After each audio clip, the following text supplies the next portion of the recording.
एक प्लॅन केला आणि सगळ्या मुलांना सांगितलं की ऊन आहे बाहेर, सगळ्यांनी आपले शर्ट काढायचे आणि 2 तास उन्हात खेळायला जायचं. ही पहिलीच गंमत अशी. कधीच याच्या अगोदर शर्ट काढून बाहेर खेळायला जा असं मुलांना कुणी सांगितलेलं नव्हतं. पण त्या सगळ्या मुलांना शर्ट काढून उन्हात जाऊन खेळायला सांगितलं. 2 तास पोरं खेळली. 2 तासानंतर जेव्हा वर्गात आली त्यावेळेस सगळ्या मुलांच्या अंगाची लाही झाली होती.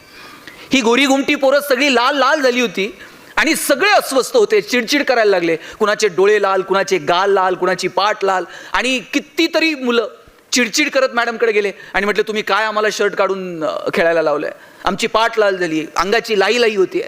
आणि त्यावेळेस हे काळं सावळं पोरगं ते मात्र छान होतं, ते अजिबात अस्वस्थ नव्हतं. आणि त्यावेळेस मग मॅडमनी त्या सगळ्या मुलांना बसवलं आणि सांगितलं, बाबांनो मला तुम्हाला हेच सांगायचं आहे, हा जो मुलगा आला आहे तो अशा प्रकारच्या प्रदेशातनं आला आहे की जिथे ऊन जास्त असतं तुलनेने आपल्यापेक्षा. त्या उन्हातून त्यांनी वाचता यावं म्हणून त्याची त्वचा ही अशी आहे. भगवंतानं त्याला दिलेला हा रंग, त्याची ही त्वचा, ही त्याच्यासाठी वरदान आहे. त्याच्यासाठी हे वरदान आहे म्हटल्यानंतर ती सगळी गोरी गुमटी पोरं आश्चर्यचकित होऊन त्याच्याकडे पाहायला लागली. आणि आतापर्यंत त्याला चिडवणारी पोरं कुतूहलानं त्याच्याकडे पाहतात. असं बघितल्याबरोबर ह्या पोराची मान अशी उंचावली की अरे आपण काहीतरी वेगळे आहोत, आपल्याला काहीतरी भगवंतानं वरदान दिलेलं आहे. आणि आतापर्यंत शाळेत यायला तयार नसलेलं हे पोरग अचानक रोज शाळेत यायला लागलं. आता त्याला कुणी ब्राऊन म्हणून चिडवत नव्हतं, पण आपल्या रंगाचा त्याला हेवा वाटायला लागला होता. आणि त्याच वेळेस त्या टीचरनं सांगितलं, बाबांनो तुम्ही सगळे एकमेकांपेक्षा वेगळे आहात, वेगवेगळ्या प्रदेशात जन्माला आला, तुमच्या भाषा वेगळ्या असतील, तुमची संस्कृती वेगळी असेल, तुमचं राहणीमान वेगळं असेल, पण हे वेगळेपण हेच आपलं माणूस असणं आहे. आपण सगळे जर एकमेकांपेक्षा वेगळे नसतो तर आपण माणूस नसतो. आपण वेगळे आहोत म्हणूनच माणसं आहोत. यंत्र सगळी सारखी दिसतात, एकाच कंपनीतनं बाहेर पडणाऱ्या सगळ्या गाड्या सारख्या दिसतात, पण आपण माणसं आहोत आणि आपण सगळे एकमेकांपेक्षा वेगळे आहोत. आपलं वेगळेपण ज्या दिवशी आपल्याला ओळखता येईल ना मित्रांनो, त्या दिवशी जगणं सुंदर होऊन जाईल. फक्त आपल्याला आपल्यातलं वेगळेपण ओळखता आलं पाहिजे. इथं बसलेला असा एकही माणूस नाहीये की ज्याच्यामध्ये काहीच वेगळेपण नाहीये. आपण सगळे एकमेकांपेक्षा वेगळे आहोत. ताईंनी छान प्रोग्राम ऑर्गनाईज करावा, कुणीतरी छान पत्रकारिता करावी, साहेबांनी छान क्लासेस चालवावेत. आपण सगळेजण वेगवेगळ्या प्रोफेशनमध्ये आहोत आणि आपण सगळ्यांमध्ये काहीतरी भगवंतानं वेगळेपण दिलेलं आहे. मला एक सांगा, सचिन तेंडुलकर सारखा षटकार ऐश्वर्या रायला मारता येईल का? ऐश्वर्या राय सारखा ठुमका लता दिदींना देता आला असता का? लता दिदींसारखं गाणं अशोक सराफला म्हणता येईल का? तुम्ही जर मला म्हटले ना भाषण कर, मी 2 तास बोलेल. पण तुम्ही जर मला म्हटलात एवढा लांबून आलाय नगरवरून, जाता जाता चंद्रपूरमध्ये एखादी कुस्ती करून जा, आपल्याच्यानं जमणार नाही. जगात प्रत्येकात काहीतरी वेगळं आहे, फक्त ते वेगळेपण तुम्हाला ओळखता आलं पाहिजे. तुम्हाला एक मी गंमत सांगतो, कुणात काय वेगळेपण असेल ना हे सांगता येत नाही. मी ज्यावेळेस कॉलेजला गेलो, पुण्यामध्ये मी DY पाटील कॉलेजला MBA ला ॲडमिशन घेतलं. पहिलंच वर्ष होतं साहेब आमचं. आणि माझ्या सरांनी मला विचारलं, गणेश तू कॉलेजच्या गॅदरिंगमध्ये पार्टिसिपेट होणार का, भाग घेणार का? मी म्हटलं मी घेणार, सांस्कृतिक कार्यक्रमात मी पार्टिसिपेट होणार आहे. मला म्हटले तू काय करणार आहेस? मी म्हटलं आत्ता ताई जशा सूत्रसंचालन करत होत्या तसं मी गॅदरिंगचं सूत्रसंचालन करेल. नाचता येत नाही, गायला गळा लागतो, आमच्याकडे नरडा आहे, त्यामुळं गाणं डान्स हे प्रांत आमच्यासाठी नाही आहेत, मी सूत्रसंचालन करतो. सर म्हटले तुला MBA कशात करायचं आहे? मी म्हटलं ह्युमन रिसोर्स मॅनेजमेंटमध्ये करायचं. ते म्हटले ज्याला ह्युमन रिसोर्स मॅनेजमेंटमध्ये MBA करायचं आहे ना, त्यांना अशी इंडिव्हिज्युअल ॲक्टिव्हिटी करू नये. त्यांना वर्गातल्या 10 पोरांना गोळा करावं, त्यांच्या स्ट्रेंथ विकनेस ओळखाव्यात, त्यांना कुठे संधी देता येईल त्याचा विचार करावा. अरे लीडरशिप करता आली पाहिजे ज्याला ह्युमन रिसोर्समध्ये MBA करायचं आहे. तू ग्रुप ॲक्टिव्हिटी कर. आता ग्रुप ॲक्टिव्हिटी काय करणार? मग बोलण्याच्या जरा जवळचा प्रांत होता तो म्हणजे नाटकाचा. आणि मग मी नाटक करायचं ठरवलं. आता नाटक काय करायचं? मी लिहायला घेतलं नाटक. 10 दिवस माझ्याकडनं नाटक लिहून झालं नाही. आमच्याकडे एक बीडचा पोरगा होता. म्हटला दादा तू नाटक लिहायच्या फंदात पडू नको.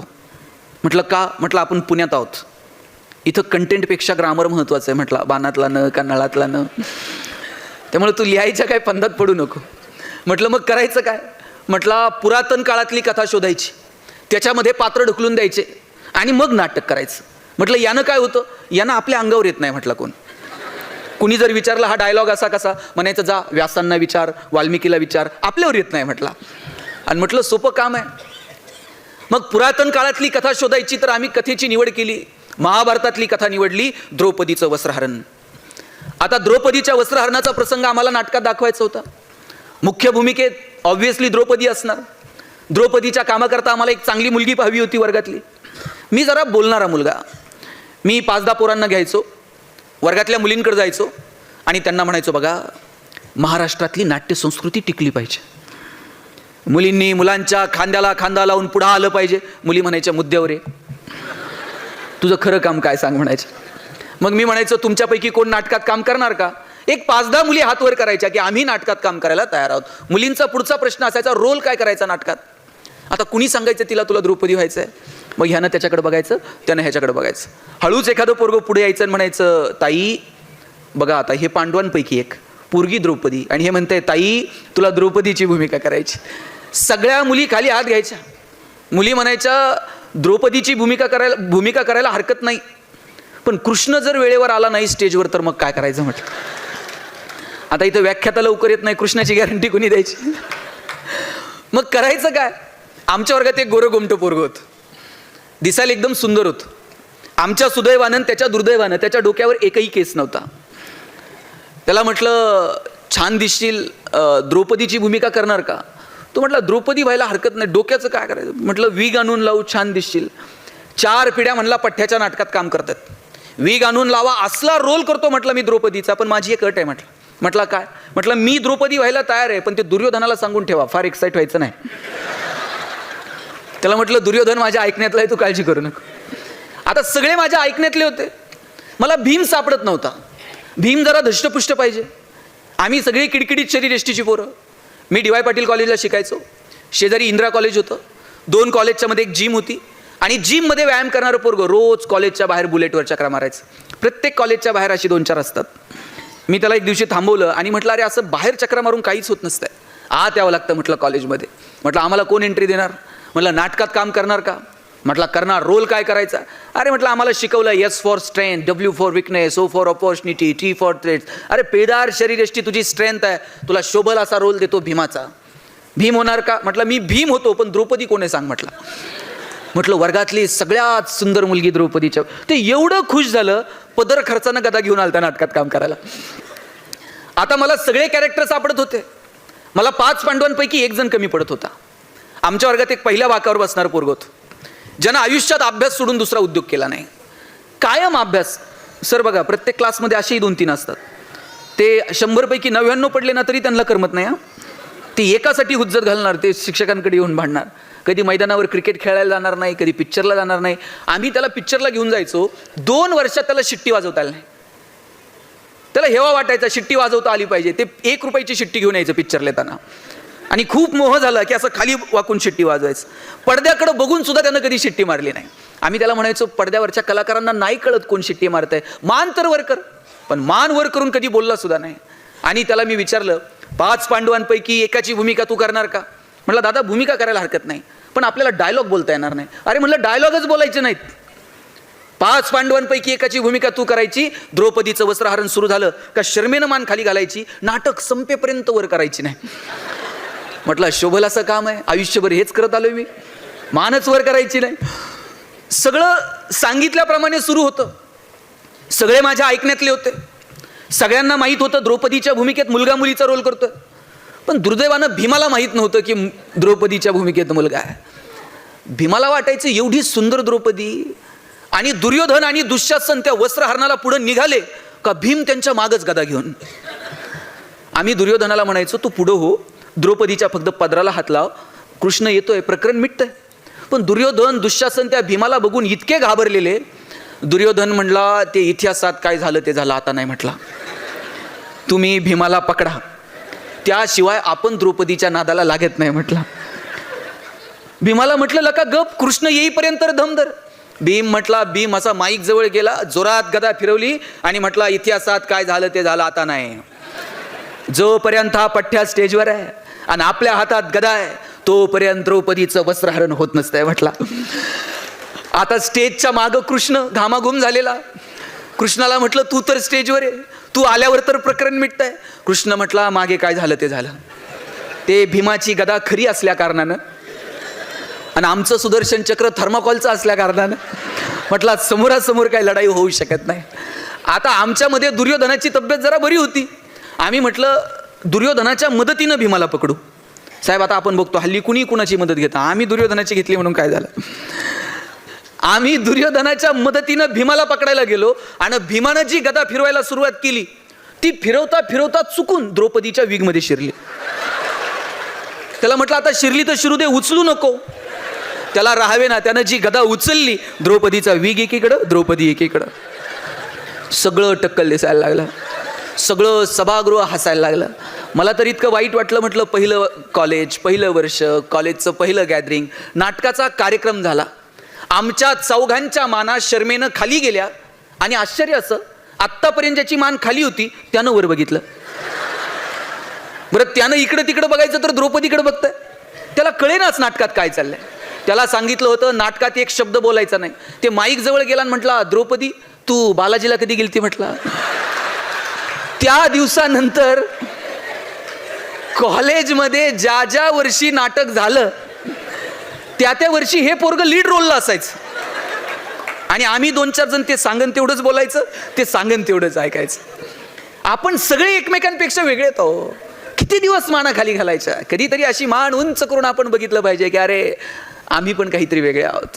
आपल्याला आपल्यातलं वेगळेपण सापडलं ना, मग जगणं सुंदर होऊन जातं. आणि म्हणून माझी आपल्या सगळ्यांना विनंती आहे की पहिल्यांदा आपल्या आत डोकावून बघा की आपल्यामध्ये नेमकं काय वेगळेपण आहे. ज्या दिवशी तुम्हाला तुमच्यातलं वेगळेपण सापडलं त्या दिवशी धम्माल आहे बघा.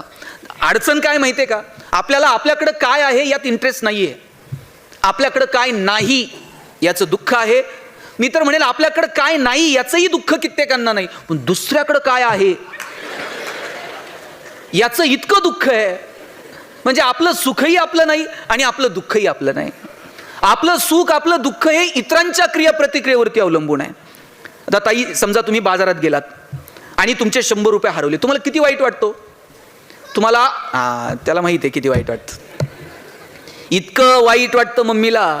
मम्मी संध्याकाळी 5 जणींना घरी बोलवणार, चहा पाजून त्यांना सांगणार, बाई बाजारात गेलते, माझे 100 रुपये पडले, कसे साठवले होते माझं मला माहीत, परवा शर्ट धुताना त्यांच्या खिशात 50 सापडले होते, असं करून करून कुठेतरी 100 झालते. पण हे दुःख सुद्धा फार काळ नाही आहे. आमचं दुःखही इतकं फंटूस आहे की ते फार काळ टिकू शकत नाही.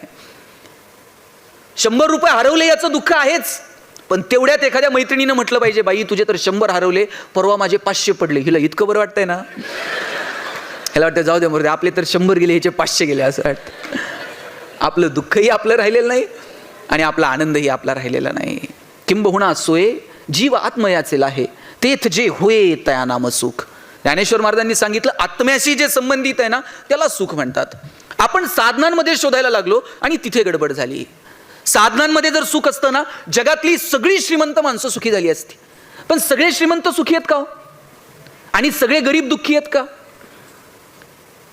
सुख आनंद ह्या संकल्पना जर पैशांवरती विकत मिळत असत्या तर गरीबाच्या वाट्याला सुख आलं नसतं आणि श्रीमंतांच्या वाट्याला दुःख आलं नसतं. पण सुख आनंद या संकल्पना पैशात नाही विकत मिळत. ती अंतर्मनाची कॅरेक्टरिस्टिक आहे. म्हणून आपलं सुखही आपलं आहे, आपलं दुःखही आपलं आहे. पण दुर्दैवानं ते इतरांच्या क्रियाप्रतिक्रियेवरती अवलंबून राहिलं आणि तेच आपल्या दुःखाचं कारण ठरलं. तुम्हाला आनंदी राहायचंय का हो? किती जणांना राहायचंय? हात वर करा बरं. किती जणांना आनंदी राहायचंय? तुम्हाला एवढंच आनंदी राहायचंय का? किती जणांना आनंदी राहायचंय? सगळ्यांना आनंदी राहायचंय, बरोबर. आता मी दुसरा प्रश्न विचारतो, आनंदी राहायचंय की आपण आनंदी आहोत हे जगाला दाखवायचंय? मग राहणं खूप सोपं आहे. आपल्याला आनंदी राहायचं नाहीच आहे, आपण आनंदी आहोत हे जगाला कळावं यातच आपल्याला इंटरेस्ट आहे. लाखो रुपये खर्च करून लोक परदेशात जातात आणि तिथं काहीच बघत नाहीत. त्याच्या डोक्यात एकच असतंय, फोटो काढतंय स्टेटसला ठेवतंय, फोटो काढतंय स्टेटसला ठेवतंय. त्याला ते बघण्यात इंटरेस्ट नाहीये, आपण कुठे आहोत हे जगाला कळलं पाहिजे यात त्याला जास्त इंटरेस्ट आहे. बरं, तुमच्याकडे मोबाईल आहे, स्टेटस ठेवलं तर काही चुकीचं आहे का? सुविधा आहे, ठेवलं पाहिजे. पण खरं दुःख कधी माहितीये? ज्याच्यासाठी स्टेटस ठेवलंय त्यानं जर बघितलं नाही ना, इतकं दुःख होतंय, असं वाटतंय सगळ्या ट्रिपचे पैसे व्हायला गेले. आपला आनंदही आपला नाही आणि आपलं दुःखही आपलं नाही. मला वाटतं आनंदानं जर जगायचं असेल तर थोडंसं डोळे सताड उघडे ठेवून समाजाकडे बघितलं पाहिजे. आपल्याकडे जे आहे त्यातलं थोडं तरी समाजाला देता आलं पाहिजे. ती देण्याची दानत आपल्यामध्ये असली पाहिजे. भगवंतानं आपल्याला 2 हात दिलेत. एक हात जर घेण्यासाठी दिला असेल तर दुसरा हात देण्यासाठी दिलेला आहे.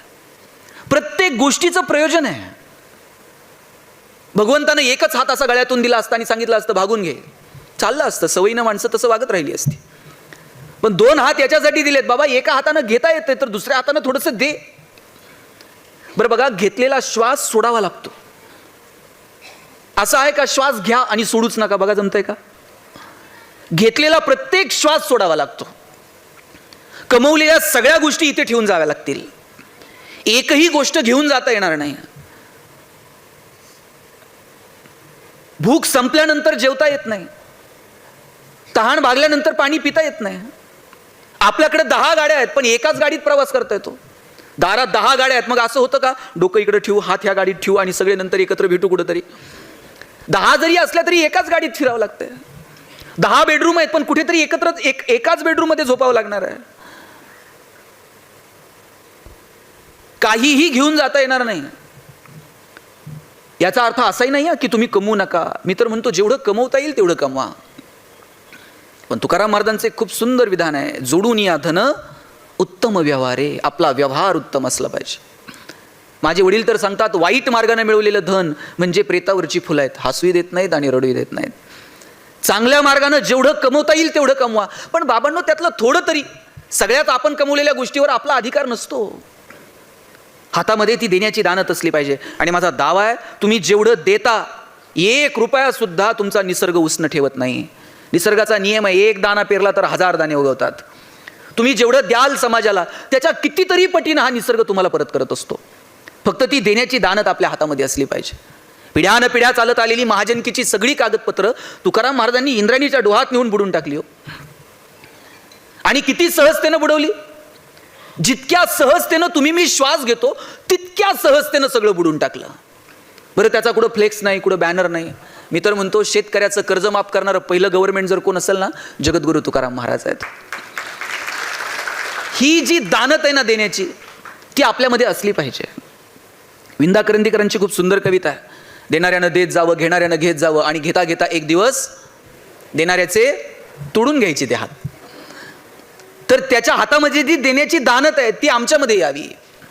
हिरव्या पिवळ्या डोंगरांकडून हिरवी पिवळी शाल घ्यावी, सह्याद्रीच्या कड्याकडून छातीसाठी ढाल घ्यावी, वेड्यापिशा ढगांकडून वेडेपिसे आकार घ्यावेत, मातीमधल्या प्रश्नासाठी पृथ्वीकडून हुंकार घ्यावेत, उसळलेल्या दर्याकडून पिसळलेली आयाळ घ्यावी आणि शांत वाहणाऱ्या भीमेकडून तुकोबाची माळ घ्यावी. देणाऱ्यानं देत जावं, घेणाऱ्यानं घेत जावं आणि घेता घेता एक दिवस देणाऱ्याचे हात घ्यावेत. देताना किती सहजता पाहिजे माहिती आहे? जितक्या सहजतेनं आम्ही श्वास घेतो तितकी सहजता आमच्या देण्यात असली पाहिजे. दिल्यानंतर काहींना पस्ताव येतो, उगच दिलं म्हणते याला, भावनिक झालो, नसतं दिलं तरी जमलं असतं असं वाटतंय. एक खेड्यातला मित्र शहरात आला आणि हा शहरातला मित्र काहीतरी कार्यक्रमासाठी बाहेर निघाला होता आणि ग्रामीण भागातून आलेल्या त्या मित्राला म्हटलं, अरे चल मी एका पाहुण्यांकडे भेटायला चाललोय, आपण 5 मिनिटात जाऊन येऊ. तो म्हटलं, नाही तू जाऊन ये, मी घरीच थांबतो तुझ्या, तू ये पटकन जाऊन. अरे चल रे माझ्यासोबत. अरे म्हटलं माझे कपडे बघ, मी आत्ता गावाकडनं आलोय, माझ्याकडे आत्ता ड्रेस पण नाही की तुझ्यासोबत कुणाकडे भेटायला यावं, असं चांगले कपडे माझ्याकडे नाही आहेत. तो म्हणला, एवढंच ना, कालच मी नवीन ड्रेस आणलाय, तो तू घाल आणि चल माझ्यासोबत. यानं नवा कोरा ड्रेस मित्राकडे दिला, त्याला सांगितलं हा घालून ये, आपण पटकन जाऊन येऊयात. मित्रानं तो नवा कोरा ड्रेस असा चढवला आणि ते गावाकडचं पोरगा असा राजबिंडा दिसायला लागलं. ह्याला वाटलं हा मी घातला असता तरी चाललं असतं. म्हटलं उगच याला दिला म्हटलं, पण आता दिलाय काही बोलताय ना. आणि मग ज्या पाहुण्यांकडे भेटायला जायचं होतं त्यांच्याकडे हे 2 जण गेले. 2 जण गेल्यानंतर हे गावाकडचं पोरगा असलं राजबिंडा दिसत होतं, ते पाहुणे सुद्धा त्याच्याकडेच बघायला लागले. आणि पाहुण्यांनी विचारलं कोण येते?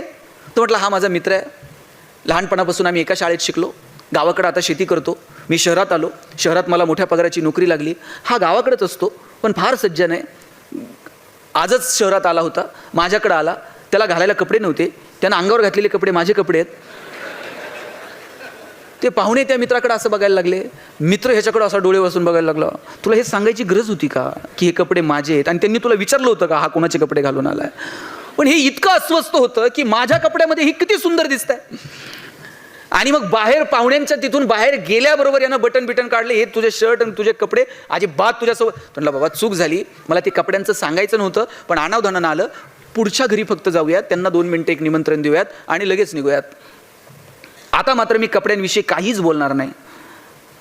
दुसऱ्या पाहुण्याच्या घरी गेले, तिथेही याचाच प्रभाव पडला. याच्याकडे पाहुणे बघत राहिले. म्हणले कोण हा राजबिंडा तरुण? ह्यानं सांगितलं हे शेतकरी आहे, हे शेती करत आहे, प्रचंड कष्ट करत आहे. मी गावाकडून शहरात आलो, मला नोकरी लागली, मला बलाढ्य पगाराची नोकरी मिळाली. हा आजच आला होता. आणि कपड्यांविषयी तर मी अजिबात बोलणार नाहीत, ते माझे आहेत म्हटलं. बाहेर आल्यानंतर ह्याला वाटलं आता याचा गळा दाबू का काय करू. हा म्हटलं आता तर मी तुझ्यासोबत कुठंच येत नसतो. यानं पाय पकडले आणि म्हटला शपथ घेऊन सांगतो मी आता कपड्यांवरती बोलणार नाही. तिसऱ्या ठिकाणी गेला, परत याचा प्रभाव पडला. कोण काय विचारायच्या अगोदरच यानं सांगायला सुरू केलं, गावाकडून आलंय, मला मोठ्या पगाराची नोकरी लागली. आणि हे सांगणार तेवढ्या त्याला आठवलं आणि म्हटला कपड्यांविषयी तर मी शपथ घेतलीये, पण खरंच माझे आहेत म्हणून ते इतकं भारी दिसतंय म्हटलं. काय काय माणसं होतो आपण. अरे दिलं तरी ते इतक्या सहजतेनं द्यावं जितक्या सहजतेनं आपण श्वास घेतो. त्या देण्याचा कुठं उल्लेखही असू नये. ती देण्याची दानत आपल्यामध्ये असते, ती वृत्ती आपली असली पाहिजे. आणि त्याच्यासाठी थोडंसं मोठं मन करावं लागतं. ज्या दिवशी ते मोठं मन होईल ना, मी तर म्हणतो काय हो ज्ञानेश्वरांचं मन आहे, काय ज्ञानोबांचा मनाचा मोठेपणा एवढा नाही. त्याच्या किंचितचा जरी मनाचा मोठेपणा आपल्याकडे आला ना तर आपल्या सगळ्यांचं जगणं सुंदर होऊन जाईल. काय ज्ञानोबांची वृत्ती. अहो भगवंताकडे मागायची वेळ आली तर ज्ञानोबा काय म्हटले. आपल्याला जर मागायची वेळ आली तर आपण काय मागू. नवरा बायकोसाठी मागल, बायको नवऱ्यासाठी मागल, दोघं मिळून पोरांसाठी मागतील, फार फार तर मेहुण्यासाठी मेहुणीसाठी. ह्याच्या पलीकडं आपलं नाही. आणि ज्ञानोबांना मागायची वेळ आली तर ज्ञानोबा म्हटले जो जे वांछील तो ते लाहो प्राणी जात. ज्याला ज्याला जे जे हवंय तिथे मिळू दे. अरे काय लोकांनी अवहेलना केली, किती लोकांनी त्रास दिला. इंद्रायणीमध्ये आंघोळीसाठी पाऊल ठेवायला लागले ज्ञानोबा, तर लोकांनी आंघोळ करू दिली नाही. तुम्ही संन्यासाची पोरा, तुम्हाला इथं पाय ठेवायचा अधिकार नाही. ज्ञानोबा म्हटले मी जर इंद्रायणीत पाऊल ठेवलं तर काय होईल. धर्म मार्तंडांनी सांगितलं तुम्ही जर इथं पाऊल ठेवलं तर इंद्रायणी अपवित्र होऊन जाईल. ज्ञानोबांनी इंद्रायणीचं पाणी असं उंजळीत उचललं आणि सांगितलं या उंजळीत दिसणारा चंद्र, साक्षात गंगेत दिसणारा चंद्र आणि या इंद्रायणीमध्ये दिसणारा चंद्र एकमेकांपेक्षा वेगळा आहे का. मग मी इथं पाय ठेवल्यानंतर हे पाणी अपवित्र होईल कसं. इंद्रायणी साक्षात गंगा आहे, ती अपवित्र होईल कशी. लोकांनी सांगितलं हुज्जत घालू नकोस. ज्ञानोबा धाडसानं पाऊल ठेवायला लागले तर दगड धोंडे घेऊन लोक मागे लागली आणि ज्ञानोबांना इंद्रायणीतून पिटाळून घरी लावलं. घरी जाता जाता थोडेसे खर्चटलं, हाताला लागलं, झोपडीत एका कोपऱ्यात जाऊन ज्ञानोबा रडत बसले. आणि रुक्मिणीनं जवळ घेतलं, आईनं जवळ घेतलं आणि विचारलं ज्ञाना रडतोस का. पण ज्ञानोबांनी सांगितलं नाही की लोकांनी माझी अवहेलना केली का तर आईला वाईट वाटू नये. किती दुःख सहन करावं. अहो मुक्ताईला मांडे भाजून खायचे होते तर लोकांनी खापर दिलं नाही. एवढा लोकांनी त्रास दिला, एवढी अवहेलना केली आणि एवढं सगळं झाल्यानंतर मागायची वेळ आली भगवंताकडे तर हे सगळं विसरले हो ज्ञानोबा.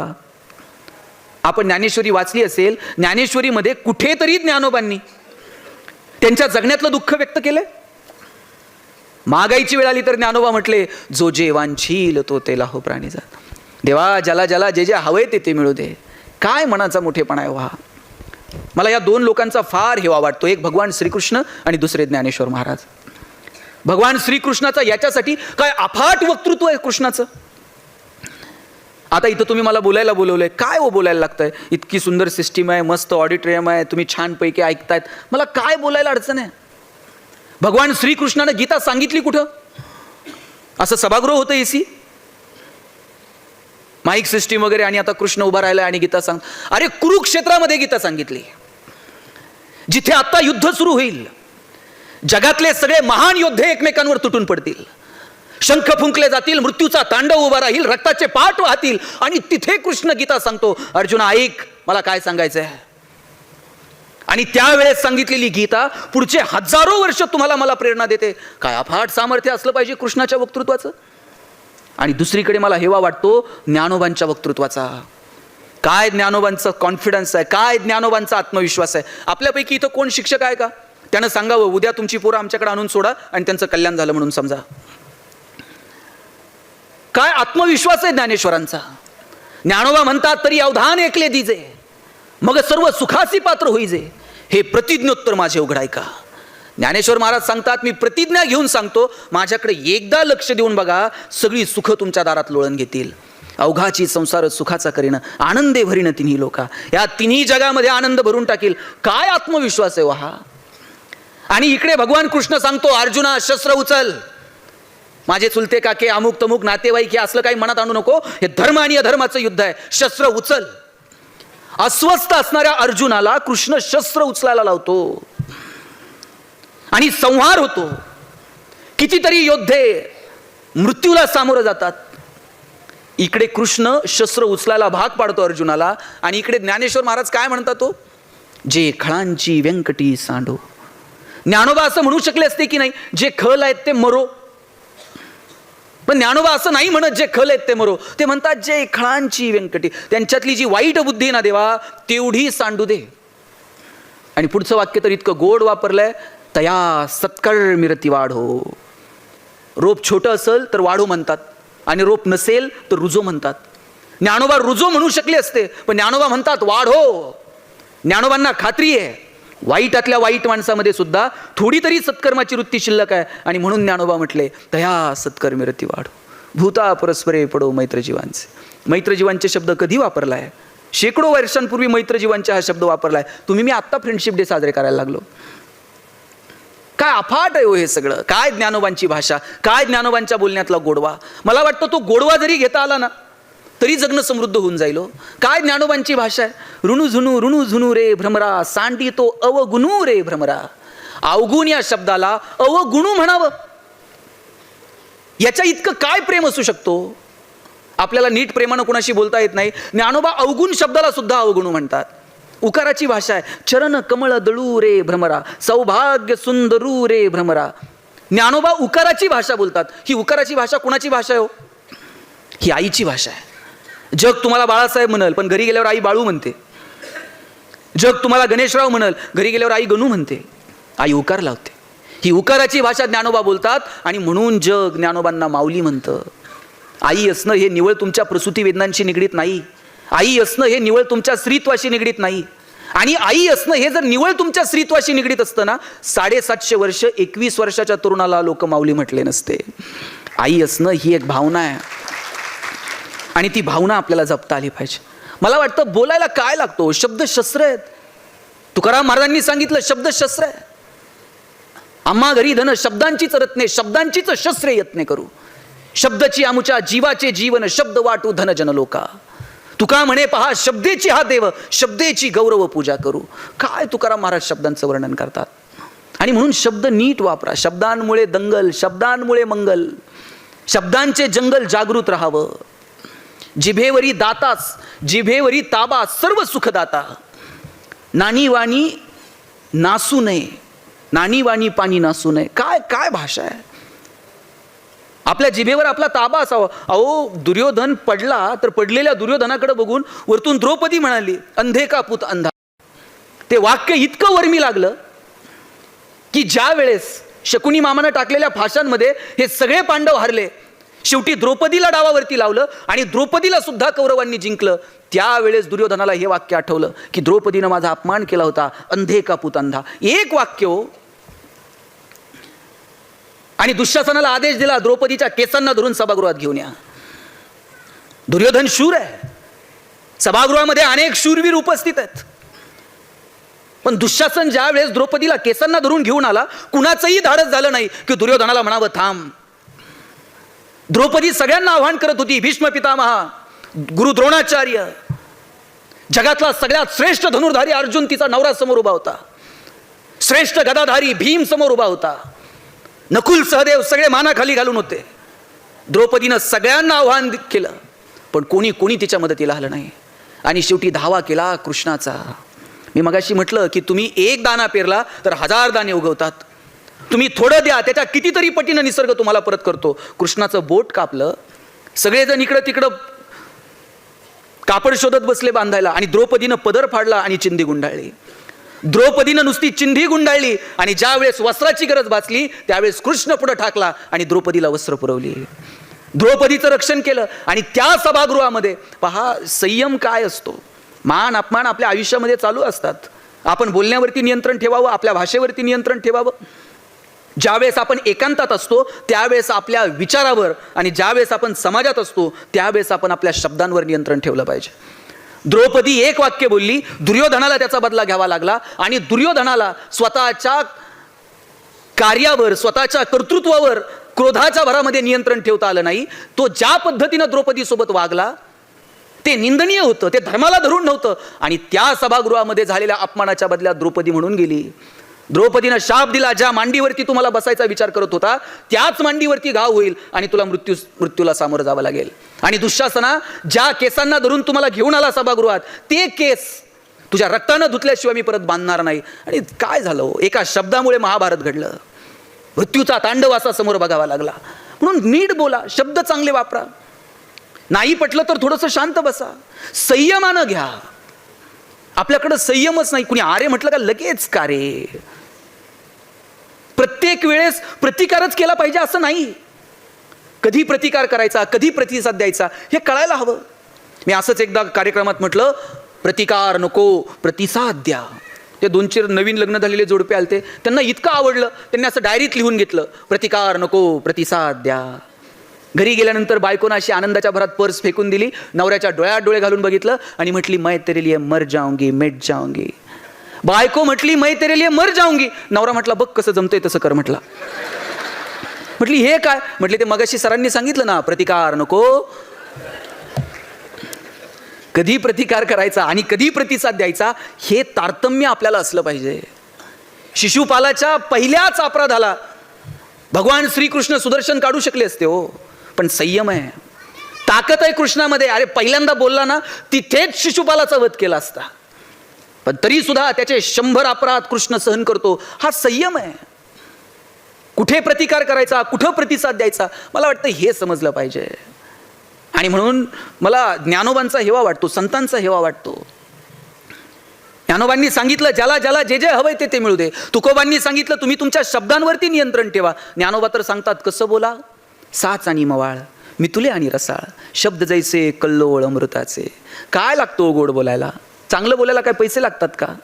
ज्ञानोबांनी सांगितलं साच आणि मवाळ मितुले आणि रसाळ, शब्द जैसे कल्लोळ अमृतात. अरे अमृताचे कल्लोळ बाहेर पडावेत असं बोला. आपण कसं बोलतो. परवा पेशंट चेक करायला डॉक्टर आलते. डॉक्टर पेशंटला सांगत होते चांगलं चुंगलं खात जा, खाण्यापिण्यावर 2 रुपये खर्च करा. बायको बाहेर पळत आली आणि म्हणली डॉक्टर तुम्हीच सांगा, हे खायला प्यायला पैसे खर्च करत नाही. मग म्हणली असं डॉक्टरच्या मढ्यावर पैसे घालावं लागते. कसं बोलावं. साच आणि मवाळ मितुले आणि रसाळ, शब्द जैसे कल्लोळ अमृताचे. प्रेमानं बोलायला काय लागतो. प्रेमानं बोला. मी मगाशी सांगितलं कौतुक हे 4 चौघात करायचं आणि चुका ह्या एकांतात सांगायच्या. चुका सगळ्यांकडनं होतात, त्या दाखवल्याही पाहिजेत, पण एकांतात. आणि कुणी जर चांगलं काम करत असेल तर त्याचं कौतुक करा. कुणी चांगलं काम करत असेल तर त्याच्या पाठीवर थाप मारा. अरे वा छान काम केलंस असं म्हणून बघा. काय लागतो. मी अनेक भाषणांमध्ये सांगतो कौतुक करा कौतुक करा. आणि म्हटले कुणाचं कौतुक करायचं. म्हटलं कुटुंबापासून सुरू करा, घरापासून सुरू करा. आईचं कौतुक करा. आई तू जन्म दिला, मला ही सृष्टी पाहायला मिळाली, मी तुझा आभारी आहे. कधीतरी कृतज्ञता व्यक्त करा. बापाला म्हणून बघा बाबा तुम्ही शिकवलं, तुम्ही दिशा दाखवली म्हणून आम्ही पायावरती उभे राहिलो, तुमचे उपकार कधीच फेडणार नाही. बापाला अपेक्षा नसते कौतुकाची, पण बरं वाटतं पोरांना जाणीव आहे. कधीतरी पत्नीला म्हणून बघा तू तुझ्या आई वडिलांचं नाव गाव सगळं सोडून आली, माझा संसार तू तुझा केला, कायम मी तुझा ऋणी राहील. काय अडचण आहे का. बाकीचं सगळं ऐकलं लोकांनी. ते म्हटले ते पत्नीचं कौतुक करा म्हणल्यावर 2-4 जण भांडायला आले माझ्यास. मला म्हणले तुमचं सगळं खरं आहे, पण शेवटचं वाक्य परत बोललात ना तर लक्षात ठेवा. म्हटलं तुझं तुझ्या बायकोची काय दुश्मनी आहे का. अहो दुश्मनी नाही हो. म्हटलं मग कौतुक करायला काय अडचण आहे. कौतुक करायलाही अडचण नाही. म्हटलं मग अडचण काय. म्हटलं तिला ऐकायला येत नाही, याचं काय करायचं. म्हटलं दवाखान्यात जा, डॉक्टरांकडे घेऊन जा, मशीन बिशीन लाव, मग कौतुक कर. म्हटलं संध्याकाळी दवाखान्यात जातो. बरं दवाखान्यात जाताना यानं बायकोला घेऊन जावं, ही एकटंच गेलंय. आणि डॉक्टरला म्हटलं बायकोला ऐकायला येत नाही. म्हटलं तर डॉक्टर म्हटले बायको ती घरी. म्हटलं डॉक्टर म्हणले आता कुठं मूर्खाच्या नादी लागतं. त्यांनी एक काम कर, घरी जा आणि किती अंतरापर्यंत बायकोला ऐकायला येत नाही ना तेवढं जरा मोजून ये म्हटले. त्या अंतरावरून ठरू काय कसलं मशीन लावायचं काय करायचं. हा म्हणला सोपं आहे. घरी गेला, बेल दाबली, पोरानं दार उघडलं. पोरानं दार उघडल्याबरोबर यानं आवाज दिला, भाजी काय केली. बायको किचनमध्ये होती. तिकडून काहीच प्रतिक्रिया नाही. याला कळलं बायकोला दारातून ऐकायला येत हॉलमध्ये गेला, भाजी काय केली, प्रतिक्रिया नाही. कळलं हॉलमधून पण ऐकायला येत नाही. किचनच्या दारातून आवाज दिला, अगं भाजी काय, काहीच प्रतिक्रिया नाही. याला कळलं प्रकरण गंभीर आहे. किचनच्या दारातून पण ऐकेल. बायकोच्या मागं जाऊन उभा राहिला आणि जोरात कानात ओरडला, अगं भाजी काय केली. बायकोनं हातातली कढई अशी दंदिशी आदळली. म्हणली 4 वेळा सांगितलं ना तुम्हाला बटाट्याची केली म्हणून.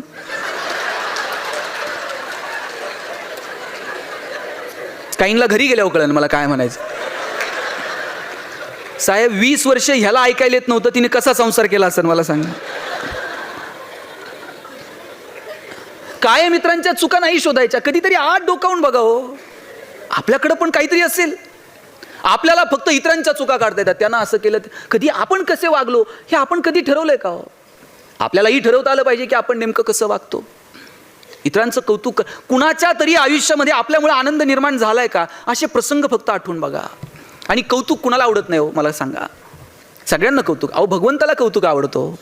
तुकाराम महाराजांना विचारलं काय मागायचंय ते मागा. तुकाराम महाराज म्हटले, हेची दान देगा देवा, तुझा विसर न व्हावा.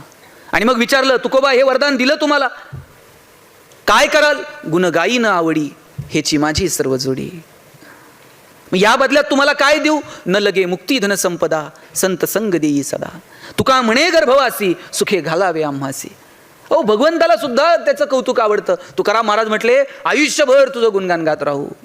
हे मागणं आहे हो भगवंताकडे.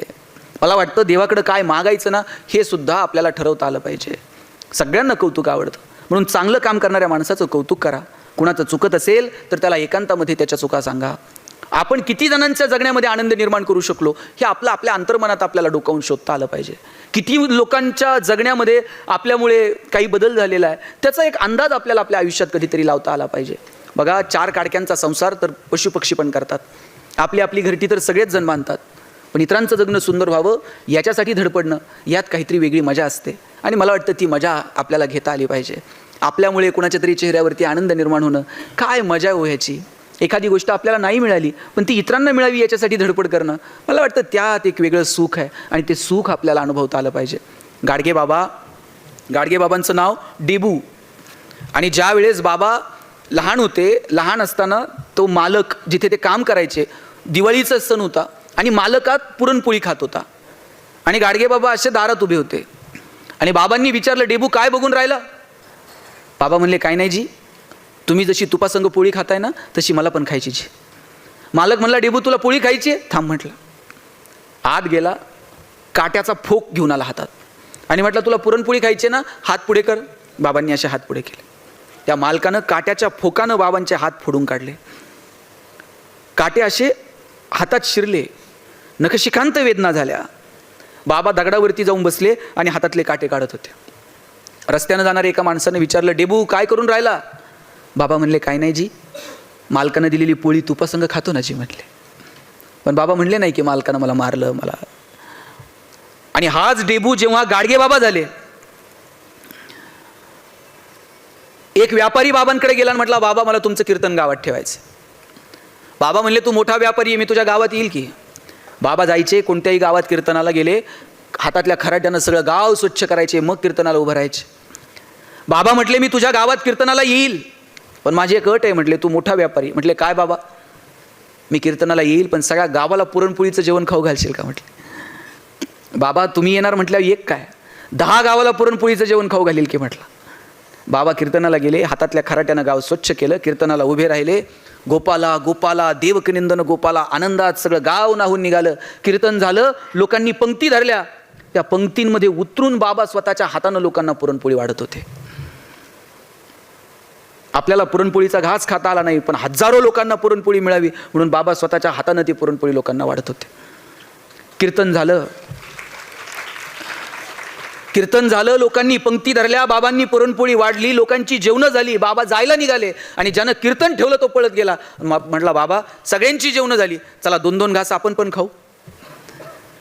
हा म्हटला, 2-2 घास आपण पण खाऊ. बाबा म्हटले, पुरणपोळी खायची हौस लहानपणीच फिटली, घास गिळत नाही आता. आणि पुढच्या गावाला बाबा जायला निघाले. बाबांना सोडवायला बैलगाडी आली. बाबा बैलगाडीत बसणार, बैलांची खपाटीला गेलेली पोटं बघितली. बाबा बैलगाडीतनं खाली उतरले, म्हणले, बैलाचा मालक कोण आहे रे. म्हणले, अमुक अमुक आहे. जवळ गेले, त्याच्या दंडाला असा चिमटा घेतला आणि म्हणले, तुला तर लय रगत दिसून राहिलं, मग बैलांच्या पोटाकडे का बघत नाही? कधीतरी त्यांच्या पण पोटाकडे बघत जा. दंडाला चिमटा घेतला, बैलांच्या पोटात काय नाही म्हणून बैलगाडीत बसले नाही आणि अनवाणी पावलानं बाबा निघून गेले. ही माणसं संतत्वाला गेली हो. ही जी संवेदनशीलता आहे ना, ही आपल्या मनात असली पाहिजे. जोपर्यंत साहेब आपल्या डोळ्यात संवेदनशीलता आहे ना, तोपर्यंतच आपण माणूस आहोत. ज्या दिवशी आपलं व्याकुळ होणं थांबलं, ज्या दिवशी आपलं हळवं होणं थांबलं, त्या दिवशी समजावं की आता आपण माणूस नाही राहिलो. किती माणसं हळवी होती हो. घरात जर पाहुणे आले, रात्र सगळी माणसं एकत्र गप्पा मारत बसायची. आमच्या वडिलांच्या आत्या वगैरे जर आमच्या घरी आल्या ना मुक्कामी, अहो रात्र आम्ही सगळेजण गप्पा मारत बसायचो. 2 दिवस जर पाहुणे थांबले आणि तिसऱ्या दिवशी जर जायला निघाले, सगळं घर एसटीपर्यंत पाहुण्याला वाटं लावायला येत होतं. आणि मग पाहुणा गाडीत बसला आणि पाहुण्यानं नुसता खिडकीतनं हात केला, टाटा केला, तरी सोडवायला आलेल्या लोकांचे डोळे पाणावत होते. इतकी माणसं भावनिक होती. एसटीला सोडवायला आलेल्या लोकांचे डोळे पाणावत होते. आता मी बघतो, लोक अंत्यविधीला जातात, तिकडं प्रेत जळत असतं आणि लोक इकडं मोबाईलमध्ये खेळत असतात. किती आम्ही भावना शून्य झालो. भगवान श्रीकृष्ण असा करंगळीवरती गोवर्धन उचलतात आणि ज्यानं करंगळीवरती गोवर्धन उचलला तो कृष्ण बासरी मात्र 2 हातांनी घट्ट पकडतो. आता ज्याला करंगळीवरती गोवर्धन उचलता येतो त्यानं बासरी तर अशी गरगर फिरवली असती हो, पण करंगळीवरती गोवर्धन उचलणारा कृष्ण बासरी 2 हातांनी घट्ट पकडतो. कारण काय माहितीये? कृष्णाला ठाऊक आहे, पराक्रम हा रणांगणात गाजवायचा असतो आणि नात्यांमध्ये प्रेम जपायचं असतं. आपण उलट केलं. आपण नात्यांमध्ये पराक्रम गाजवला आणि रणांगणात शस्त्र ठेवून दिली. परवा एक जण म्हणला, 10 वर्ष झाले भावाच्या दारात गेलो नाही. काय पराक्रम आहे? तो मेल्यावर तुम्ही जाल, त्याला कळतं आता भाऊ आलाय. 10 वर्ष झाले बहिणीचं तोंड बघितलं नाही. शेवटची साडी चुळी भावाची असते, ती गेल्यावर तुम्ही जाल, तिला कळतं भाऊ शेवटची साडी घेऊन आलाय, आता रडतोय. ज्या बांधावरती काहीच पिकत नाही, त्या बांधावरती 2 भाऊ आयुष्यभर भांडत राहिले. बरं, दोघांच्या भांडणात वकील 2 एकर विकत घेते, पण एकाच आईच्या पोटी जन्माला आलेले 2 भाऊ नको त्या गोष्टींवरून भांडत राहतात. अरे कुणीतरी एखाद्यानं मोठ्या मनानं माफ करून टाकावं, कुणीतरी एखाद्यानं माफी मागावी. क्षुल्लक गोष्टी आहेत, संपून टाकाव्यात चर्चेनं. पण आमचा अहंकार आडवा येतो आणि मग नाती सुद्धा राहत नाहीत. भावाभावामध्ये, बहीण भावामध्ये, नात्यांमधले जर प्रेम कमी झालं ना, त्याला कारणच मुळात आमचा अहंकार आहे. ते प्रेम टिकलं पाहिजे तर आम्ही माणसं आहोत. ज्ञानेश्वर महाराज समाधीला जायला निघाले आणि निवृत्ती महाराज रडायला लागले. अरे रडणाऱ्या निवृत्ती महाराजांना विचारलं, नामदेवराय विचारतात, निवृत्ती दादा डोळ्यात पाणी का? आकाशात कितीतरी तारे येतात आणि निखळतात, आकाशाला त्याचं का दुःख वाटावं? निवृत्ती महाराज पुढे आले आणि म्हटले, नामदेवराया, आकाशात कितीतरी तारे येतात आणि निखळतात, आकाशाला त्याचं दुःख नसतंच मुळी. ज्ञानाची आणि माझी भेट कालही होती, आजही आहे, उद्याही असेल, पण भाऊ म्हणून हे सगुण रूप परत कधी बघायला मिळायचं नाही, म्हणून डोळ्यात पाणी आलं. काय म्हणावं या प्रेमाला? ज्ञानियांचे ज्ञानी, योगियांचे योगी असणारे ज्ञानेश्वर महाराज ताटी लावून बसले होते हो. आणि कुणी म्हणायचं ज्ञानोबांना ताटी उघडा, कुणी ते धाडस दाखवायचं. एवढीशी मुक्ताई पुढे आली आणि म्हटली, चिंता क्रोध मागे सारा, ताटी उघडा ज्ञानेश्वरा. मुक्ताईनं हाक मारली म्हणून ज्ञानोबांनी ताटी उघडली आणि ज्ञानेश्वरी सारखा महान ग्रंथ तुमच्या माझ्यासमोर येऊन ठेपला. याला प्रेम म्हणतात हो. लेकरांना माणूस म्हणून जगता यावं म्हणून विठ्ठलपंत आणि रुक्मिणी झपदिशी आपला देह असा बुडून टाकला. हे प्रेम आहे. म्हणून नात्यांमधली जी गंमत आहे, नात्यांमधलं जे प्रेम आहे, ते जपता आलं पाहिजे. कामाच्या निमित्तानं आपण एकमेकांपासून दूर असू, पण आता सुविधा आहेत, कधीतरी बोललं पाहिजे, संवाद साधला पाहिजे, नात्यांमधला स्पर्श कायम असला पाहिजे. आठवून बघा बरं, किती दिवस झाले आपल्या आईसोबत स्पर्श नाहीये. 9 महिने आपण तिच्या पोटात होतो, आता 9 वर्ष झालेत आपण तिच्या पायालाही हात लावलेला नसेल. बरं, हा स्पर्श कुठपर्यंत आहे? जोपर्यंत ती जिवंत आहे तोपर्यंतच स्पर्श आहे. नंतर कितीही मोठा फोटो करून घरात लावला आणि रोज त्याला हार घातला तरी आईचा स्पर्श परत आहे का? बापासोबतचा स्पर्श आहे का? आठवत सुद्धा. अहो, स्पर्शाची भाषा ही खूप पवित्र भाषा आहे.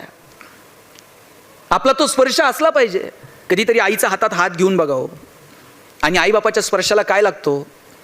आईच्या पायावर फक्त डोकं ठेवून बघा, आई असं काळीच काढून देते, माझं आयुष्य पण तुला लागू दे म्हणते. सकाळी कामावर निघालात ना, बापाच्या फक्त पायाला हात लावा असं वाकून, 5 सेकंद लागतात खाली वाकून बापाच्या पायाला हात लावायला. बाप असा पाठीवर थाप मारतो, पठ्ठ्या सुखात राहा म्हणतो. स्पर्श आहे तो, स्पर्श कायम असला पाहिजे. मला सगळ्या महिला सांगा, तुम्ही माहेरी गेलात, आई काय करते? आई आल्याबरोबर तुमच्या हातात 2-5 हजार रुपये देते का? धरबाई फार दमून आली आहे. आल्याबरोबर आई जवळ घेते, तिच्या असं गालावरून हात फिरवेल, ती बोटं मुडेल, पाणी फिरून पलीकडे टाकेल. तिची भोळा भाव आहे हो तिचा. आल्याबरोबर ती लेकीला जवळ घेते, तिचे ओठ तुमच्या गालावर लावते. तुम्ही कितीही मोठ्या झालात आणि आई कितीही म्हातारी झाली, आईनं नुसतं जवळ घेऊन तिचे ओठ गालावर लावले तरी प्रवासाचा शीण संपून जातो की नाही? आईच्या स्पर्शात ती मजा आहे. जगापेक्षा 9 महिने जास्त आई आपल्याला ओळखते. तिचा स्पर्श आपला इतका परिचित आहे, तिनं गालावर ओठ लावले तरी बरं वाटतं. आता मी बघतो बायका लिपस्टिक पुसेल म्हणून पोरांना फ्लाइंग किस द्यायला लागल्या. स्पर्श उरला नाही हो साहेब. 10-10, 12-12 वर्षाची पोरं होईपर्यंत बापाच्या पायावर पाय टाकून झोपत होती. आता 2-2 वर्षाच्या पोरांचे सेपरेट बेडरूम आहेत. जुन्या काळात आई बापाला शरीराचे धर्म नव्हते का? होते, पण ते जोपासत असताना ठराविक वयापर्यंत आई बापानं मुलांचे स्पर्श तुटू दिले नाहीत. आता 2-2 वर्षाच्या पोरांचे सेपरेट बेडरूम नाही ना, त्यांनी म्हातारपणी तुमचा बेड गावाच्या बाहेर काढला तर लक्षात ठेवा. ठराविक वयापर्यंत आपल्या मुलामुलींसोबत स्पर्श असला पाहिजे. भगवंताला सगळीकडे नाही जाता आलं म्हणून त्यानं प्रत्येक घरात आई वडील पाठवले. ज्यांच्याकडे ते आहेत नशिबानं, त्यांनी त्यांना बोललं पाहिजे, त्यांच्यासोबत संवाद ठेवला पाहिजे, त्यांच्यासोबत स्पर्श ठेवला पाहिजे, त्यांच्यासोबत रमलं पाहिजे. म्हाताऱ्या आईवडिलांना फक्त संवादाची अपेक्षा असते. मला महिला सांगा, तुमचं माहेर कुठपर्यंत? जोपर्यंत माहेरात आई येतोपर्यंत. तुमचं सासर कितीही श्रीमंत असू द्या, माहेरावरून सासरी जाताना तुमच्या आईनं तुमची पिशवी कधी रिकामी पाठवली का हो? 4 शेंगा घालून देईल, 4 वांगे घालून देईल, बाई भाजी तर घेऊन जा, बाई दूध तर घेऊन. सासरी सगळं मिळतं हो, पण तिला वाटतं लेकीची पिशवी रिकामी जाऊ नये. कोण करतं एवढं प्रेम मला सांगा? लेकुराचे हित वा हे माऊलीचे चित्त, ऐसी कळवळ्याची जाती करी लाभा विन प्रीती. कोणत्याही लाभाची अपेक्षा न ठेवता तुमच्यावर प्रेम करणारे या जगात जर कोण असेल तर तुमची आई आणि तुमचा बाप आहे. ज्यांच्याकडे आहे त्यांना जपा. घरातली म्हातारी माणसं ट्यूबलाईट इतका प्रकाश देत नाहीत, पण त्यांचं देवघरात निरंजनासारखं तेवत राहणं महत्त्वाचं असतं. ते विझून गेलं ना, मग त्या लोकांची किंमत कळायला लागते. म्हणून ज्यांच्याकडे आहेत त्यांना जपा. घरातली आई आता भाकर थापू शकत नाही, पण तिनं नुसतं असं घरात कॉटवर बसून राहिलं ना तरी तिचं एक वैभव असतो घरात. घरातल्या म्हाताऱ्या बापाला शेतावर जाऊन काम करताना यायचं, पण बांधावर झाडाखाली बाप नुसता बसून राहिला ना तरीसुद्धा रुबाब असतो बापाचा. म्हणून या माणसांना जपा. डोक्यावर पदर घेतलेली नऊवारीतली आजी, धोतर टोपी फेटा घातलेले आपले वडील, ही शेवटची पिढी आहे साहेब. ही माणसं नंतर तुम्हाला औषधाला सुद्धा सापडायची नाहीत. संपली ही पिढी. नातीसुद्धा आता काका आणि मावशी ही तर नातीच संपली. एकच मुलगा आहे आणि एकच मुलगी आहे. आता याला मावशी मिळणार नाही, काका मिळणार नाही त्या पोरांना. काका आणि मावशी ही नाती आता म्हण होती, आई मरो पण मावशी उरो. इतकं मावशीचं प्रेम असायचं. पोरांना बापाला म्हणताना भीती वाटायची, मग ते चुलत्याच्या मागे लागायचे, काका मला हे दे, काका मला ते दे. आता ही नाती संपली. शेवटचा घटका मोजतायत ही नाती. ज्यांच्याकडे ही नाती आहेत त्यांनी ती जपली पाहिजेत. त्यांनी तो संवाद ठेवला पाहिजे. तुम्ही सगळेजण तुमच्या कामामध्ये व्यस्त असता. आपण सगळेच, तुम्ही काय मी काय, आपण इतके कमालीचे व्यस्त असतो की या व्यस्त जीवनामध्ये आपल्याला बोलायला वेळ मिळत नाही कोणाशी. आता सुविधा आहेत, हातात मोबाईल आहेत, व्हिडिओ कॉल करता येतोय, पाहू शकता. कधीतरी वेळ काढून 2 मिनिट बोला. आपण इतके बिझी असतो, सगळ्या जगासोबत बोलायला वेळ असतो, पण घरातल्या म्हाताऱ्या माणसांसोबत बोलायला वेळ नसतो. परवा एका शेजारच्या आजोबांनी मोबाईल घेतला आणि पोराला सांगितलं, राजा मी पण मोबाईल घेतलाय. पोरगं म्हटलं, बाबा तुम्हाला कशाला मोबाईल पाहिजे आता? ते म्हटले, मला नाही रे बाबा, तू दिवसभर लोकांशी फोनवर बोलत असतो. आता माझ्याकडे पण मोबाईल आहे, हा नंबर ठेव, कधीतरी हा नंबर डायल करत जा, मी शेजारच्याच खोलीत असतो. इतके कसे कृतज्ञ हो आम्ही? घरातल्या म्हाताऱ्या माणसांनी एक प्रश्न जर 2दा विचारला तर आपली चिडचिड होते. बाबा आत्ताच सांगितलं ना, 10 वेळा काय विचारता? अरे 1000 वेळा आपण प्रश्न विचारले तरी त्यांनी लहानपणी उत्तर दिली होती. हा चांदो मामाच का, हे अमुकच का, ती हांबाच का. किती वेळा एक प्रश्न विचारायचो, पण आईनं बापानं कधी प्रश्नांची उत्तर देताना कंटाळा केला नाही. आपल्या बोबड्या शब्दांना किती कुतूहल होतं तिला. आपले बोबडे बोल सुद्धा ती किती कानात प्राण आणून ऐकायची आणि 1000 वेळा त्या प्रश्नांची उत्तरं द्यायची. आता घरातली म्हातारी माणसं एक प्रश्न 2दा विचारलं तर आपली चिडचिड होऊन जात. लक्षात घ्या, हे चक्र आहे, आपल्यालाही तिथंच जायचं आहे आणि जे केलं ते इथंच फेडायचं आहे. वर गेल्यानंतर चित्रगुप्त हिशोब करीन आणि याला स्वर्गात टाकू, हे तसलं सोडा. इथंच नीलचा शिक्का मारून निघायचं. घरातली म्हातारी माणसं लहान पोरासारखी हट्टी असतात. ती हट्ट करतील. लहानपणी त्यांची ऐपत नसताना त्यांनी आपले अनेक हट्ट पुरवलेत. आता जबाबदारी आपण त्यांचे हट्ट पुरवावेत, आपण त्यांचं आईबाप व्हावं. आणि त्यांचे हट्ट नाही आहेत की तुम्ही प्रॉपर्टी करा आणि आमच्या नावावर आणून ठेवा. त्यांचा हट्ट इतकाच आहे, 2 शब्द प्रेमानं बोला. तो संवाद जरी कायम राहिला ना तरी सुद्धा खूप झाला. आणि इथं जे तरुण मुलं मुली आहेत ना, माझं तुम्हाला सांगणं आहे की तुमच्या आईबापाचं तुमच्यावर जेवढं प्रेम आहे ना, तेवढं प्रेम तुमच्यावर जगात दुसरं कोणी करू शकत नाही. त्यांच्या प्रेमाची किंमत ठेवा. अरे काय तुमच्या आईचं प्रेम आहे तुमच्यावर. आता तू स्कूलमधनं घरी गेल्यानंतर आई पहिला प्रश्न काय विचारते? काय शिकवलं हे विचारत नाही. आई पहिला प्रश्न विचारते, टिफिन खाल्ला का, डबा संपवला का. काय प्रेम आहे हो. माझी आई, मी पुण्याला शिकायला गेलो तर नगरवरून जेवणाचा डबा पुण्याला पाठवायची हो. आणि सकाळी 9:30 वाजता शिवाजीनगरच्या स्टँडला आमचा जेवणाचा डबा यायचा. सकाळी 9:30 वाजता जेवणाचा डबा जर पुण्यात येत होता तर नगरहून 6च्या गाडीनं दिला असेल. 6च्या गाडीला जर आईचा डबा तयार होता तर आई 4 वाजता उठली असेल, पीठ मळलं असेल, भाकर थापली असेल. 2 वर्षात मी चतकूर सुद्धा भाकर कधी फेकून दिली नाही, कारण माझी आई सकाळी उठून माझ्यासाठी टिफिन तयार करून पाठवते. आणि टिफिन म्हणजे पोरांनो फडक्यात यायचे हो डबे, आणि फडक्यात चिठ्ठी असायची, पोरांनो डबे खा, फडके जपून ठेवा. फडके जपून ठेवायचे. शनिवारच्या गाडीने फडके परत नगरला यायचे, सोमवारी परत त्या फडक्यांमध्ये डबे यायचे. खेड्यात अजून बरं आहे. आता तुम्ही बघा, पोरांचे डबे चेक करा. Maggi, noodles, Kurkure, pastries, biscuits, विकत आणलेले प्रोडक्ट पोरांच्या डब्यात असतात. आणि अजून जर परिस्थिती सुधारली ना, बायका 100ची नोट टाकून देतील डब्यात. नाही तर मग कॅन्टीनला गेल्यावर मला फोन कर, मी गुगल पे करते. इथपर्यंत येऊ देऊ नका. त्या नात्यांमधली मजा घेता यायला हवी हो, ते जपता यायला हवं. पोरींनो, तुमच्या बापाचं तर तुमच्यावर इतकं प्रेम असतं, तुम्ही जन्माला आलात ना त्या दिवसापासून बाप तुमच्या 2 गोष्टींचा विचार करतो. एक तुमचं शिक्षण आणि दुसरं तुमचं लग्न. बापाचं पोरावर प्रेम नाही, त्याच्यापेक्षा थोडं तरी जास्त प्रेम पोरीवर असतं. कारण बापाला ठाऊक असतं, ओसरीवरती थुई थुई चिमणीसारखी नाचेल आणि एक दिवशी भुर्रकन उडून जाईल. बापाला वाटतं काय देऊ आणि काय नाही तुला. बाप स्वतःला चप्पल घेत नाही, पण तुम्हाला शाळेत जायला चांगले शूज आणून देतो. बाप स्वतः फाटलेलं बनियन घालेल, पण तुम्हाला कॉलेजला जायला चांगले कपडे आणून देईल. बाप सायकलवरती कामाला जाईल, पण तुम्हाला कॉलेजला गाडी घेऊन देईल, बसचा पास काढून देईल. पुरीच्या लग्नात तर बाप असा फेटाबिटा घालून मिरवत असतो, मान बिन अशी उंच करून. पुरीचं कन्यादान झालं ना, मग मात्र जावायच्या हातात मुलीचा हात देतो, खाली मान घालतो आणि सांगतो, जावाय बापू, तळ हाताच्या फोडाप्रमाणे जपली, सांभाळून घ्या. दिवसभर त्याच्या डोळ्यामध्ये अश्रूचा एक थेंब येत नाही.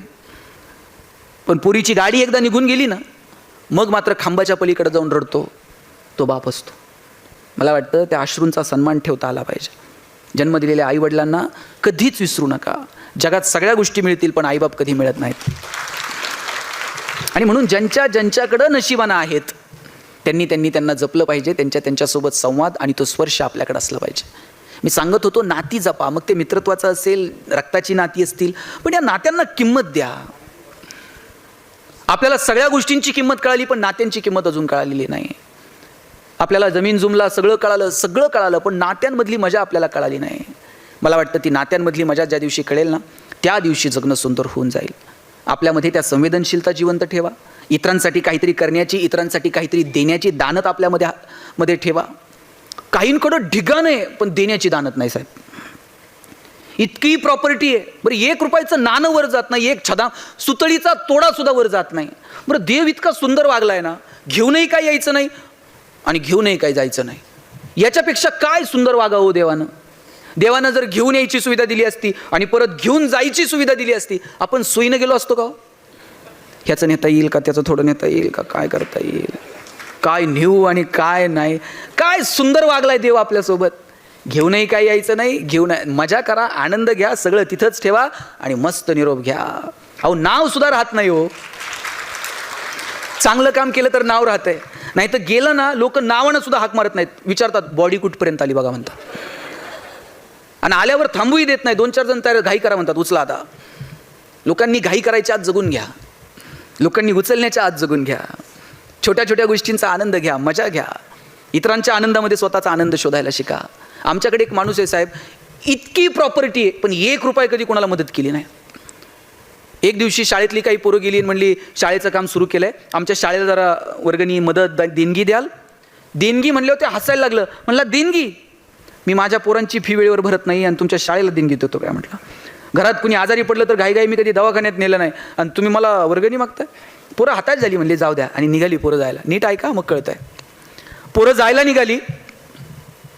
त्या माणसाला काय वाटलं कुणास ठाऊक, त्यानं त्या पोरांना थांबवलं. म्हणले बाबांनो थांबा, तुम्हाला मी एक प्रश्न विचारतो, त्या प्रश्नाचं उत्तर जर तुमच्यापैकी कुणी बरोबर दिलं तर मी तुम्हाला 500 रुपये देणगी देईल. पोरं म्हटली 500 तर 500, बघू काय म्हणते ते. म्हणजे काय प्रश्न आहे विचारा. हा म्हटला माझे 2 डोळे आहेत, त्यातला एक डोळा खोटा आहे, अमेरिकेवरनं बसून आणला आहे, आत्तापर्यंत कुणालाही ओळखता आला नाही खरा कोणता आणि खोटा कोणता. यातला खोटा डोळा कोणता हे जर तुम्ही ओळखलं तर 500 रुपये देईल तुम्हाला. पोरं म्हणली एवढंच आहे ना? त्यातलं एक पोरगं पुढं आला, म्हटलं काका मी सांगू तुमचा खोटा डोळा कोणता आहे? म्हटले सांग. डावा डोळा खोटा आहे की म्हटलं तुमचा. ह्याला आश्चर्य वाटलं, कुणालाच ओळखता आला नाही आणि ह्या पोरानं सांगितलं डावा डोळा खोटा आहे. ह्यानं विचारलं तुला कसं ओळखता आलं? माझा डावा डोळा खोटा आहे. त्यात काय अवघड आहे? म्हटलं काका तुमच्या डाव्या डोळ्यात मला थोडीशी करुणा दिसली, थोडंसं प्रेम दिसलं, थोड्या संवेदना दिसल्या, थोड्याशा भावना दिसल्या, आणि म्हटलं हाच खोटा असला पाहिजे. तुमच्याकडे पाहून तर वाटत नाही तुमच्याकडे हे शिल्लक आहे म्हणून. ज्या अर्थी डाव्या डोळ्यात हे दिसतंय या अर्थी तो खोटा असला पाहिजे, कारण खऱ्या डोळ्यात आता तुमच्या हे काहीही उरलेलं नाही. अरे जोपर्यंत संवेदना जिवंत आहेत ना तोपर्यंतच आपण माणूस आहोत, त्यानंतर मग नाही. म्हणून काय पेरायचं आणि काय उगवेल याचं समीकरण आपल्याला बाळगता आलं पाहिजे. म्हणून समृद्ध आयुष्य जगा, छोट्या छोट्या क्षणांचा आनंद घ्या, साधे साधे प्रसंग आहेत ते आठवून कधीतरी स्मित आपल्या गालावरती उमटलं पाहिजे. आयुष्याच्या संध्याकाळी जेव्हा आपण असे एकांतात असू आणि कुणीतरी आपल्याला बोलावतंय, खुणावतंय, आता जाण्याची वेळ आली आहे, याचे संकेत खरं तर भगवंत आपल्याला देत नाही, पण त्याची जर कधी चाहूल लागलीच तर जाताना स्मित आपल्या गालावरती असलं पाहिजे. देव खूप सुंदर वागला आहे आपल्यासोबत. येण्याचे संकेत देतो पण जाण्याचे संकेत मात्र देत नाही. येण्याचे संकेत 9 महिने आधी मिळतात, कोणतरी येणार आहे, पण जाण्याचे संकेत 9 मिनिट पण आधी मिळत नाहीत. आणि जाण्याचे संकेत जर आधी मिळत असते, 9 महिने जर आपल्याला पत्र आलं असतं, तुमचं आटपलंय बरं का, हिशोब करून घ्या, पत्र आल्याबरोबर लोक गेली असती. देव किती सुंदर वागलाय, जन्माला येण्याचे संकेत देतो पण जाण्याचे संकेत मात्र देत नाही. एका स्मशानभूमीवरती खूप सुंदर वाक्य लिहिलेलं होतं, मेरी मंजिल बस यही तक थी, मैंने आते आते जिंदगी गुजारली. आपल्याला सगळ्यांना तिथं जाऊन थांबायचं आहे, पण तिथं जाईपर्यंतचा जो प्रवास आहे ना तो मात्र मस्त धुंदीत आपल्या आपल्या मस्तीत आनंदात जगता आला पाहिजे. जगाला साहेब कौतुक वाटेल की नाही मला माहीत नाही, तुम्ही हे सगळं करताय, जग तुमचं कौतुक करेल हे मला माहीत नाही, पण तुकाराम महाराज ज्यावेळेस जायला निघाले आणि तुकोबांना विचारलं, तुकोबा काय मिळवलं हो तुम्ही आयुष्यामध्ये? ग्रंथ लिहिले, अभंग लिहिले. तुकाराम काय म्हटले माहिती आहे? तुकाराम महाराज म्हणतात, कौतुक वाटे झाली या वेचाची. जगाला काय वाटतंय मला माहीत नाही, पण मी जे जगलो ना माझं मला मात्र कौतुक वाटतंय. आपल्याला आपल्या आपल्या मस्तीत आपल्या धुंदीत जगता आलं पाहिजे, आपल्याला कौतुक वाटलं पाहिजे, इतकं सुंदर जगता आलं पाहिजे आणि आपल्या जगण्याचा इतरांनाही हेवा वाटला पाहिजे. संभाजीराजे निघाले जायला, काय हो संभाजीराजेंचं जगणं. पहाडासारखा हा पोलादी पुरुष जेव्हा औरंगजेबाच्या समोर उभा होता, ज्या संभाजीराजांच्या डोळ्यांनी आयुष्यभर या सह्याद्रीचं सौंदर्य बघितलं, त्याच संभाजीराजांच्या डोळ्यामध्ये तप्त सळ्या चर्र आवाज करत आत घुसल्या, डोळे घेऊन मागं पडल्या, पण राजा मान झुकवत नाही. ज्या संभाजीराजांच्या कानाने आयुष्यभर या सह्याद्रीचं संगीत बघितलं, त्याच संभाजीराजाच्या कानात तप्त शिस ओतलं गेलं, पण राजा मान झुकवत नाही. ज्या संभाजीराजांच्या डोक्यावर आयुष्यभर सह्याद्रीचा मुकुट होता, त्याच संभाजीराजांच्या डोक्यात विदूषकाची टोपी घातली, पण राजा मान झुकवत नाही. औरंगजेबाच्या समोर असा पहाडासारखा संभाजीराजा उभा आहे आणि औरंगजेबानं विचारलं, बोल संभा, हार किसकी और जीत किसकी? संभाजीराजे म्हटले, हार कुणाची जीत कुणाची काय विचारतोस? आमच्या हातातल्या बेड्या काढ. ज्या क्षणाला आमच्या हातातल्या बेड्या काढशील त्या क्षणाला संभाजी तोंडानं सांगणार नाही कुणाची हार आणि कुणाची जीत. संभाजीच्या हातातली समशेर सांगेल कुणाची हार कुणाची जीत. घरी गेल्यानंतर औरंगजेबानं डोळ्यात पाणी आणून सांगितलं बायकोला, कितना खुशकिस्मत है ओ शिवा जिसने ऐसी औलाद पैदा की, मेरी 4 औलादे लेकिन सब गधों की फौज. अरे औरंगजेबाला सुद्धा हेवा वाटला की काय संभाजीराजा जन्माला आला, मला वाटतं आपण आपल्या रुबाबात जगावं, आपण आपल्या मस्तीत जगावं. जगाला कौतुक वाटलं तर ठीक, नाही वाटलं तर आपल्या जगण्याचं आपल्याला कौतुक वाटलं पाहिजे. इतकं सुंदर जगावं. आणि त्यासाठी इतरांचं जगणं सुंदर करता येईल का याच्यासाठी प्रयत्न करा. आनंदाचे क्षण असे टिपकागदासारखे शोषून घ्या. केवळ आणि केवळ संपत्तीच्या जोरावर तुम्ही आनंदी राहू शकत नाही, हे आज ठामपणे लिहून घ्या. मी पुन्हा सांगतो, पैसे कमवा, पण आनंदाचे क्षण टिपकागदासारखे शोषून घ्या. भूतानसारखं राष्ट्र आहे आपल्या शेजारी, ज्यांनी समाधानाचा निर्देशांक जाहीर केला आणि सगळ्या जगानं डोळे विस्पारले. भूतान सांगत होतं, आमच्याकडे चमचमीत रस्ते नाहीत, चकचकीत मॉल नाहीत, पण जगात आम्ही सगळ्यात समाधानी आहोत. एक तर दिवस असा येणार आहे की आपल्याला आपली सगळ्यांची प्रगती समाधानाच्या पातळीवरती मोजावी लागणार आहे. पैसे खूप आहेत पण आनंद नाही. 10 साखर कारखान्याचे शेअर्स आहेत, पण डॉक्टरांनी सांगितले चमचाभर पण खायची नाही. कुठून मिळणार आहे आनंद? 10 लाखाचा दिवाण बनवून घेतलाय झोपायला, पण डॉक्टरांनी सांगितलंय मनक्यात गॅप आहे, चटेवर झोपत चला. कुठून आनंद मिळणार आहे? आनंद पैशांवरती नाही विकत मिळत. त्याच्यासाठी अपेक्षित असणारा संस्कार, आरोग्य, पर्यावरण, निसर्ग, या सगळ्या गोष्टींचा समतोल आपल्याला कधीतरी साधावा लागेल की नाही. भौतिक गोष्टी मिळवण्याच्या नादामध्ये आम्ही निसर्गाकडं इतकी डोळे झाक केली, ओरबडत राहिलो निसर्गाला. माणूस अशा आविर्भावात होता की जगात आम्ही सगळ्यात बुद्धिमान आहोत. कोण आहे जगात सगळ्यात बुद्धिमान प्राणी? कोण आहे सांगा बरं? कोण आहे? तुम्हाला शंका आहे का? कोण आहे मग? माणूस. आणि हे कुणी जाहीर केलंय? हे माणसानं जाहीर करून टाकलंय आपण जगात सगळ्यात बुद्धिमान. 2 वर्ष आपली बुद्धिमत्ता कुठे गेली ती? डोळ्यानं न दिसणारं एक विषाणू सगळं जग जागेवरती थांबलं. आपण आपल्या बुद्धिमत्तेचा वापर निसर्गावर मात करण्यासाठी नव्हे, निसर्गासोबत जुळून घेता येईल का याच्यासाठी बुद्धिमत्तेचा वापर करायला हवा. मला आठवतंय, मी गावाकडे जर गेलो ना, असे गुडघे टेकून नदीला पाणी पिलेलं मला आठवतंय. लांबचा काळ नाहीये. आता पॅक बॉटलमधलं पाणी प्यायचं तर 10 वेळा माणूस विचार करते नीट आहे का. गावाकडे जर आंब्याच्या सीझनमध्ये गेलो, सगळ्या पोरांचे शर्ट भरलेले असायचे, प्रत्येक घरात आंब्याची आडी होती. जांभळाच्या सीझनमध्ये गेलो, गावातल्या 2-4 पोरांचे हात मोडलेले असायचे. बोराच्या सीझनमध्ये गेलो, 2-4 पोरांची डोकी फुटलेली असायची. निसर्ग भरभरून देत होता. आता आम्ही निसर्गाला त्याच्यावरती मात करायचा प्रयत्न करायला लागलो. निसर्गाला सांगावं लागलं, तुझं तोंड सुद्धा बघायची इच्छा माझी राहिलेली नाही, मास्क लाव. इथपर्यंत निसर्गानं आणून ठेवलं आपल्याला. निसर्गासोबत जुळून घेता येईल का आणि मग आनंद शोधता येईल का? वृक्षवल्ली आम्हा सोय रे वनचरे, कधी सांगितलं हो तुकोबरायांनी? अहो, गोवर्धनाची पूजा करा, इंद्राची पूजा काय करता, निसर्गाची पूजा करा असं सांगणारा आद्य प्रवर्तक जर कोण असेल तर भगवान श्रीकृष्ण आहे. आपल्याला नाही कळालं हो निसर्ग. त्या निसर्गासोबत आम्हाला जुळून घेता येईल का? मला वाटतं याचा प्रयत्न करा. नाहीतर पैसे खूप आहेत पण आरोग्य नाही. सकाळी उठल्यापासून रात्री झोपेपर्यंत 100 गोळ्या खायच्या, पण टेन्शन नका घेऊ, कोणत्या कधी खायच्या तुम्ही लक्षात सुद्धा ठेवायचं नाही. इतकं सायन्स पुढे गेलेलं असेल. मार्केटमध्ये चिप येतील छोट्या छोट्या, त्या चिपमध्ये 100 गोळ्या ढकलून द्यायच्या, मनगटात चिप बसून टाकायची. 5वीला सटवाई पुसतं ना, त्याच्याऐवजी चिप पुजायची. आईनं एंट्री करायची, सकाळी 2 ह्या, दुपारी 2 त्या. बापानं एंटर मारायचं, दिवसभर एक गोळी रक्तात आपोआप सर्क्युलेट होत चालेल. आणि काळजी करू नका, त्या चिप फार महाग नसतील. महिला बालकल्याण विभागाकडनं BPL कुटुंबांना मोफत आणि APL कुटुंबांना सवलतीच्या दरात दिल्या जातील. आणि चायना प्रोडक्शन करायला लागलं तर कोणत्याही पानाच्या टपरीवर एक मिळून जाईल. आम्ही याच समाधान शोधणार आहोत का? जे आमच्याकडे आरोग्य नसेल, आमच्याकडे पर्यावरण नसेल तर? आपल्याकडे जे आहे ते चाचपडून बघा, ते टिकवण्याचा प्रयत्न करा आणि छोट्या छोट्या गोष्टींचा आनंद घेत जीवन जगा. शेवटचे एक 5 मिनिट घेतो. आमच्याकडे एक जण आहे, साहेब इतके पैसे आहेत त्याच्याकडं, पण त्याच्याकडे आनंद राहिलेला नाही आहे. शेवटी चिडला, अख्खी बॅग पैशाची भरली. एका दुकानदाराकडे गेला आणि म्हणला, ही अख्खी बॅग घ्या पण आनंद द्या म्हटला मला.